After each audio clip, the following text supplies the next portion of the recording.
how will the supported learning facilities at each campus be affected by the merger?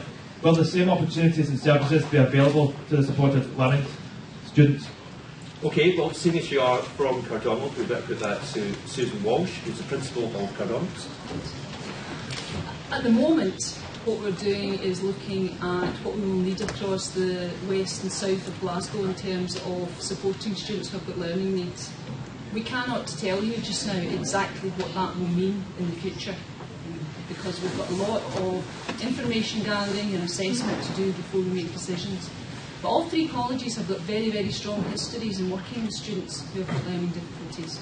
And all the colleges have got really good additional support needs provision. So we want to make sure that we don't weaken that as we go forward in the merger.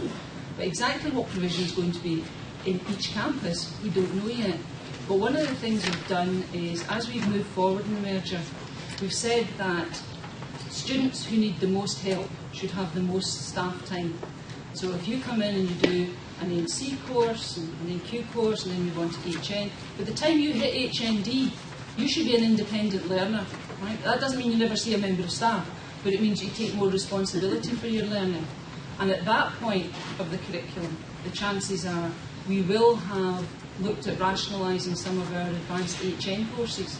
So the other side of that coin is, for students who have got learning difficulties, we need to provide for them in each campus, because that's where they will need the staff time and the staff support. So I can't tell you exactly which courses will be where, but I can tell you we'll have learning support in each building. Okay, look at that to Linda McTavish from Anniesland College. Just want to go into this whole process, going to leave a lot of confusion for people needing to access these facilities. No, I think it will lead to confusion, because we're going to work with our partners. If these students come to us often from schools that have been supporting their learning needs. In Anniesland, we don't use that term. So one of the things that we have to start to is to use the one type of college. Sound up.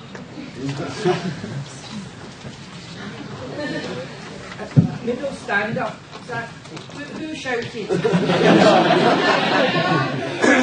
Well, I'm the smallest out of the three of them, so kind of. Can you hear me now? Aye. Aye, good. In Anniesland, we use the term special programmes for those students, but it's the same provision that we're looking at.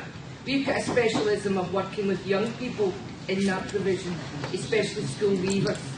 And last week we won a prize about how we actually delivered programmes for people with learning difficulties and relating that to job opportunities that they could get. So what we're saying is that we're going to enhance programmes by how we teach and where we teach it. We'll be working with local communities. Remember, we're the west bit of this, northwest bit of this kind of merger. So what we'll be looking at is working with the local schools in that area and coming in. But there'll be, as Susan says, it's at the planning stage just now. And in the planning, these students are near the heart of what we wish to do and the type of college that we wish to be. Back row, did you hear me? Okay, and then finally to John Rafferty, who's the Academic Director at Langside College. Hello. What I'd just like to say is I'm in my faculty, which is Care, Health and Wellbeing, and we are responsible for most of the students who have additional support needs, and we run a number of programmes that help those learners. And we also won a prize 2 weeks ago, by the way, a national prize for the quality of the stuff that we've been doing with the SVQ catering, which is specifically directed at learners with additional support needs. But I think we've done, all of the three colleges do magnificent work in that area. We fight very hard to maintain the breadth and depth of provision in that area. I'm involved in one of the curriculum hubs for sport. Anniesland have got a magnificent sports course which is aimed at learners with additional support needs. And there is absolutely no way we would want to just to sweep all that away or flush all that down the toilet. We want to keep that as much of that as we possibly can. And with there are curriculum papers that we published just recently, we highlighted that particular part of the curriculum as one that we were going to hold fire on and wait until we saw what the demand is, because it's one of those areas that you do need demand on all the campuses, because you don't want people to have to travel miles, particularly if they've got a learning need like that. Okay, Robin Parker is from NUS Scotland. So, do you have any worries about this? So one of the things that always impresses me when I come and visit colleges is just how connected our colleges are that we come and study in to the local communities around them.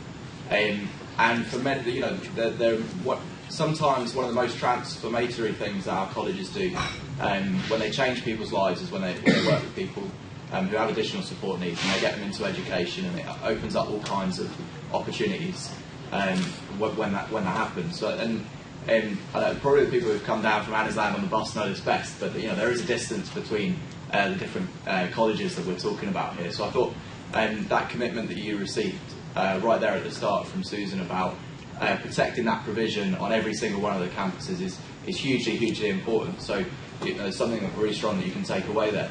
But I suppose my other worry around this is you can have an amount of provision in each college, but the total amount of provision there is going to be really, really important. There are so many people who can benefit from these courses, and I guess my question is, in future, will there be as many people who are able to come onto these courses in future? Because already one of the things that we've seen, one of the things we haven't mentioned yet, is that colleges have been receiving some very significant cuts over the last few years in terms of their funding. And one of the things that we know is that those have already disproportionately affected people with disabled people and the number of courses available to them. And I guess the question, therefore, to other people is that going to continue, or do you think you can hold provision of where we've got to? Okay, you happy with the responses? Excellent.